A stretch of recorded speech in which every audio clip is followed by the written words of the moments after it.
Yan guys, ito habang hindi pa tayo makatulog, maghanap tayo ng pang-ulam. Ito lang gamit natin guys, sibat. Ayan. Ito guys yung lugar kahit makaka-relax kahit wala kang mahuli. Pero syempre mas maganda pa rin may huli kasi libreng ulam. Kagandahan dito guys mga idol kasi kahit sa mababaw malalaki yung isda. Yan. Bawal natin nilawan mga idol kasi tumatakbo yung isda pag nailawan. Kailangan medyo malakas yung paningin mo para kitang kita yung isda. Kaya lang hindi nyo makikita sa video kasi madilim. Yung view na lang mga idol lang yan. Enjoy, pa-like and share mga idol and subscribe.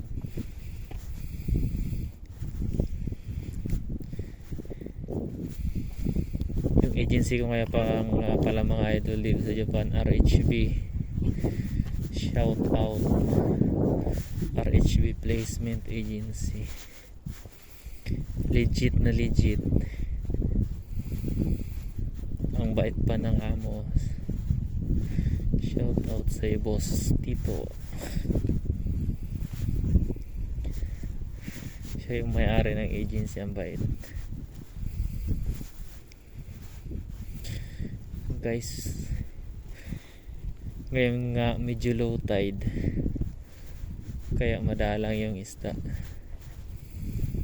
Kadalasan talaga maraming isda dito pag high tide. Yung mga yate guys, mga yan, mga service nila sa pangingisda, bongga diba? Sa atin yung mga mangingisda na karamihan yung maliit na bangka, wala pang makina. Dito nakayati pa yan, fiberglass. Di basta-basta mabubutas. Ayan guys, yung hapon na yan namimingwit yan.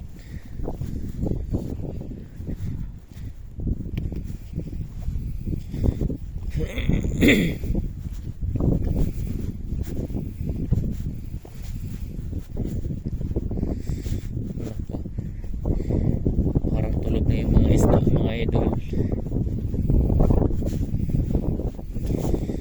Wala man lang kahit isang nagpapakita. Lumabas ka na isda.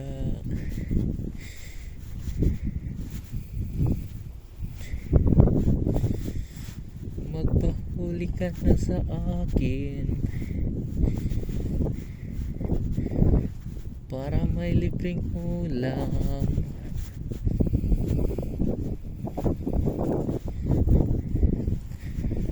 Pag summer mga idol, mas maraming isda dito.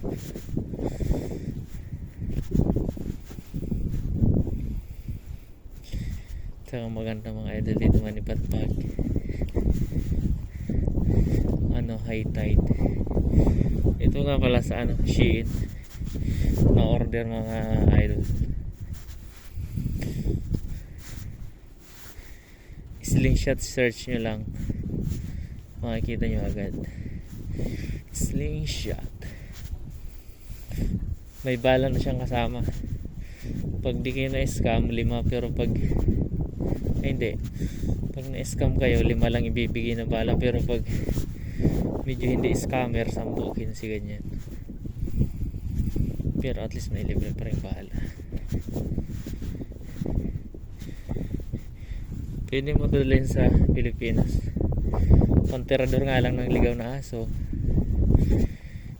Kasi kung sa mababaw Wala nang mga isda doon sa ibabaw. Doon ka sa laot makakakita ng malalaking isda.